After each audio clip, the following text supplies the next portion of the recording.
Hey everybody, it's Irene with BrainStormAcres, and this afternoon I am working in the shade. I actually planned to get this done this morning, but like many other good plans, it didn't happen. So what I have done is I have just dug this up with a shovel to check the condition of the soil. My recollection was that this soil has been supplemented pretty heavily before. And I was right. It's really, although it doesn't look wonderful, it's actually pretty loose. There's some random self-seeding flowers in here, but there's not a lot of really obnoxious weeds because this was part of a garden last summer. And what I'm going to do is I am going to transplant some strawberries that Henry bought me as a treat into here. And we're going to give it a try to grow strawberries again. We have tried multiple times in the past. We can keep the plants alive. We can get all the way to the fruit stage, and then somebody eats the fruit. Now, what I'm going to do first is I'm going to actually stir in a little bit of Miracle-Gro, but because I want to raise the level of the soil up a little. This soil here could be couple of inches higher at least. And so I'm going to actually move the rocks. These rocks are along the drip edge of our house, and what they do is they prevent dirt from splashing up when the water comes off the edge of the house, because we noticed that in a lot of areas, especially in the southwest, but sometimes also in the south, you'll get these lovely homes that have this lovely, we call it ring around the house. It's basically where you've got soil that's not the same color as the house, and it splashes up on the walls, and it just doesn't look wonderful. So what I'm going to do is I'm actually going to take a little bit of the soil and move it out, and I'm going to replace it with potting soil. And then when I'm done, I'll put everything back and, oops, gotta be nice to this guy. Wormy. Yeah. Boop. Tuck him back in there tightly. All right, let me go get my strawberries. We really do like having fruit that we grow ourselves, because that way we know, how it's been grown and things like that. But in the past, they have not been a huge success for us, because I could always keep them happy and stuff like that, but the rodents always ate the strawberries first. These were like $6 or $7 each when we went to look at them initially, and I said, no, I'm not that interested in strawberries. And then we caught them on sale, and I'm like, okay, on sale, yeah, I'll do that. So we went ahead and bought them. And it's interesting because they don't even tell you the variety or anything else. It's really kind of, it says 4.5 green plastic. Not exactly what I would call, elaborate. I was not impressed. And the packaging that they came in, the other packaging, had no more information than that. But we could tell they're strawberries, and they actually do have a few strawberries in there. Initially I took off all the strawberries because I was planning to plant them quite a while ago. That didn't happen. But I'm going to go ahead and get these guys in. And you'll notice I'm planting them shallowly because I'm actually going to fill up the soil around them, because I want to raise the level of this bed here. Now, normally strawberries should be planted so that the crown, that's the top of the, the top of the plant. When I say top, I'll show you. Let me get this in here. Dump this guy out. Okay, there's 2 plants in here, plus this thing. I've been trying to decide what this thing is. I was wondering if it was a flower, but my conclusion is it's probably a weed. So, I have gotten flowers that way, but I've also gotten some bad stuff that way before. Okay, where the leaves and stuff stop at the dirt here, this here is the crown of the plant, and strawberries do not like having their crowns wet. So it's important to plant them so that they will be at or slightly above the level of soil. Especially if you're planting to mulch, you can plant them at, and then, you know, or slightly above, like I say, and then bring the soil up to it. You don't want to plant them down like you would plant a tomato, because if you do that, they will rot.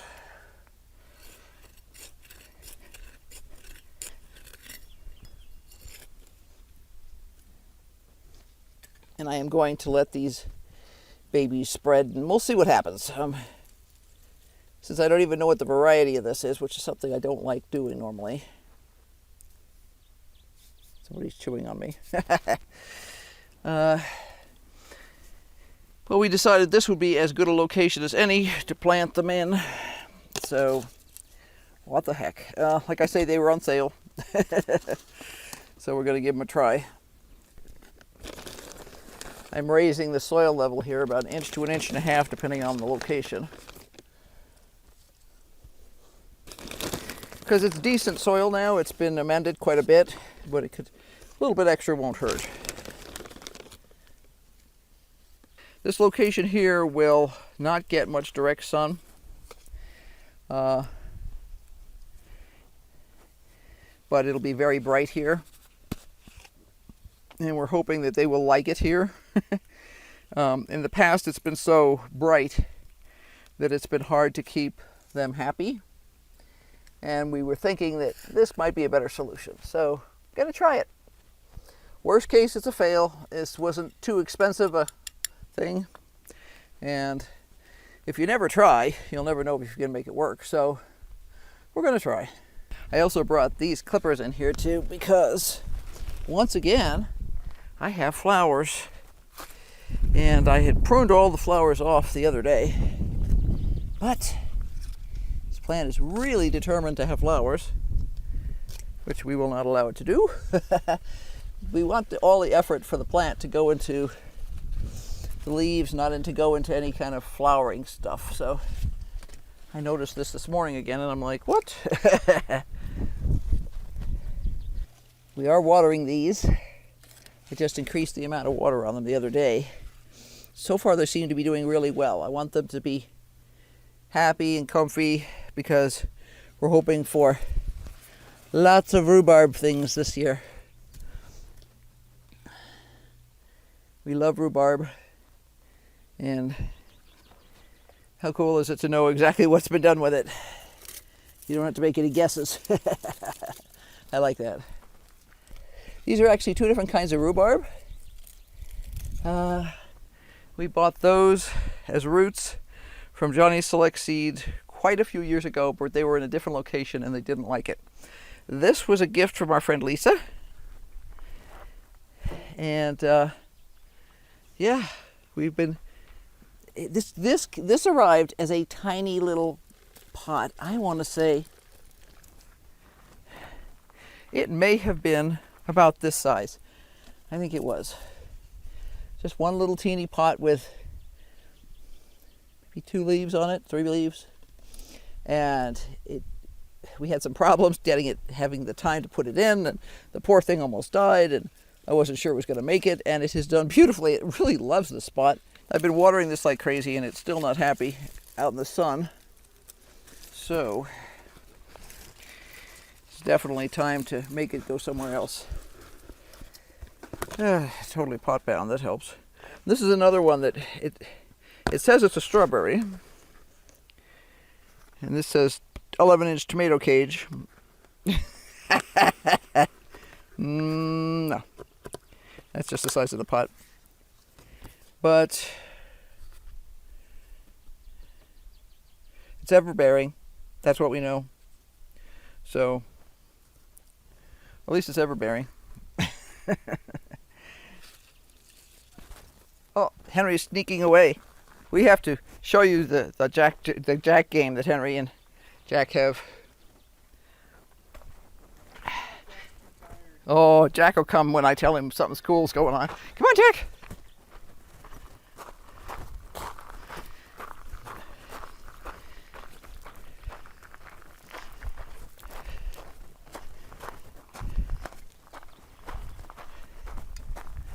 Oh my goodness, Jack.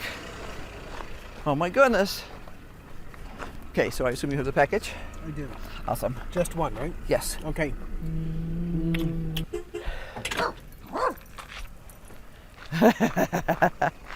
Here comes the game.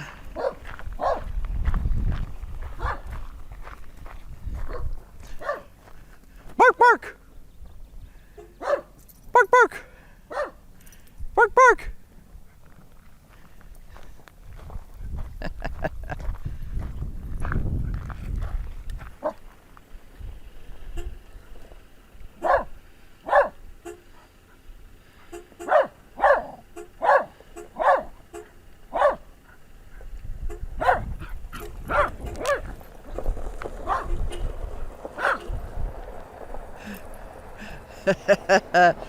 This is our silly daddy game.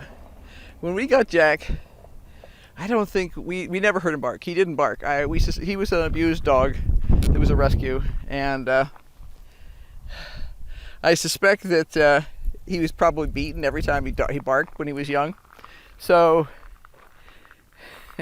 I think we'd had him for a couple of months before we ever heard him bark.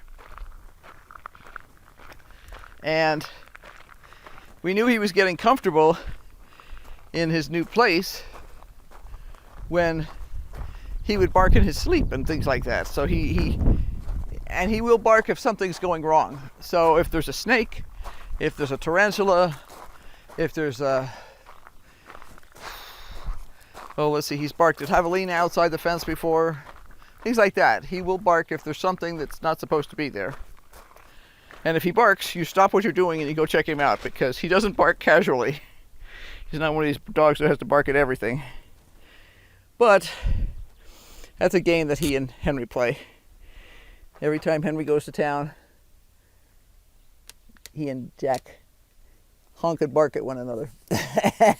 Because that's important. Henry's going to town to mail a package. And I am going to see how I can split this gigantic plant. And I think I may have to put some of it over there.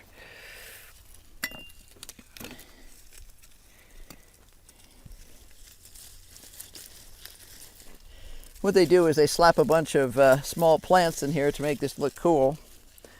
And then they encourage you to hang it up. Except they didn't give us a hanger, they just gave us the plant pod. But you're supposed to be able to hang it up someplace cool. Well, I don't have any place to hang it. We don't have any kind of a gazebo or anything. And it's kind of on the list, but so there's lots of other things. I'd rather have a garden shed before a gazebo, so... So we just had it sitting around. And I thought about rigging something to hang it with, but where am I going to hang it? I could hang it in the greenhouse, but it's too hot in there now. So we have to put shade cloth on. There we go. That's pretty good. What I'm going to do is put one or two in here, and then I'm going to move to the other side of this plant here because it's just too crowded. I don't want to crowd anything here.